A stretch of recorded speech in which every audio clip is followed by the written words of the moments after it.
Hi mga mi, magandang araw. Eto nga, naglalaba nga ako for today's video dahil Sabado na naman nga ngayong araw. Dahil nga sa tuwing Sabado ay schedule ko nga din maglaba ng aming mga damit. Especially na nga rin sa mga uniform nga ng batang makulit na kailangan nga malabahan bago ulit maglunis.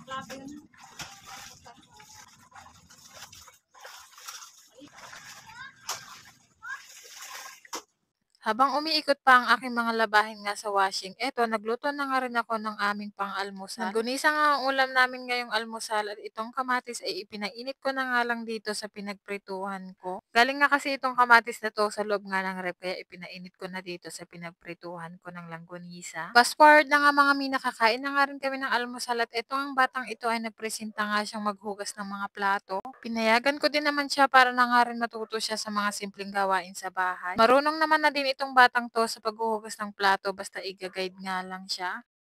At ako naman nga ay bumalik na dito sa aking paglalaba at nakapag-dryer na nga ako. Magsasalang na nga ako ulit ng aking mga labahin at ito nga yung mga sinunod ko, itong mga underwear. Baling nilalagay ko nga ito sa net para nga hindi ganong maluray-luray itong mga underwear dito sa pagpapaikot sa loob ng washing. Habang nagpapaikot sa washing, eto, nagbabanlaw na nga rin ako at diretso na nga rin dito sa dryer para mabilisan na nga rin matatapos ang aking paglalaba.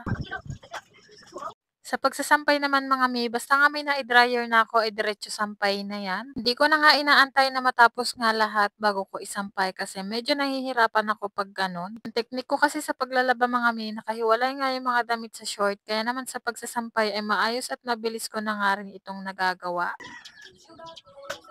Sa maliliit naman na kagaya nga nitong sinasampay ko, hinihiwalay ko nga muna ito at ito nga yung mga mahuhuli kong sinasampay. Kasi nga kapagka nga maliliit mga mi ay sobrang tagal talagang isampay. Kaya yung mga underwear at saka yung mga medyas, huli ko talagang sinasampay yung mga yun.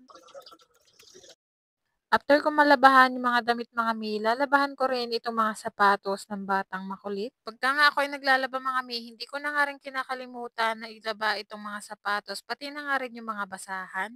Fast forward na nga mga mina, ilaba ko na nga rin itong sapatos, kaya naman ito for the banlaw na nga ang person. Sa pagsasampay naman ng mga sapatos mga mi, meron nga akong ginagamit dito na hanger pang sapatos. Pero kung minsan mga mi, doon ko na nga lang din sinasampay doon sa may gate nga namin. Dahil nga dadalawa lang naman itong nilaban kong sapatos, kaya dito ko na nga lang din isinampay. Tinatamad na nga rin kasi ako ilipat ng pwesto yung gate namin. Pagka nga doon kasi ako nagsampay ng sapatos mga mi, ay ililipat ko pa yun ng pwesto para mainitan.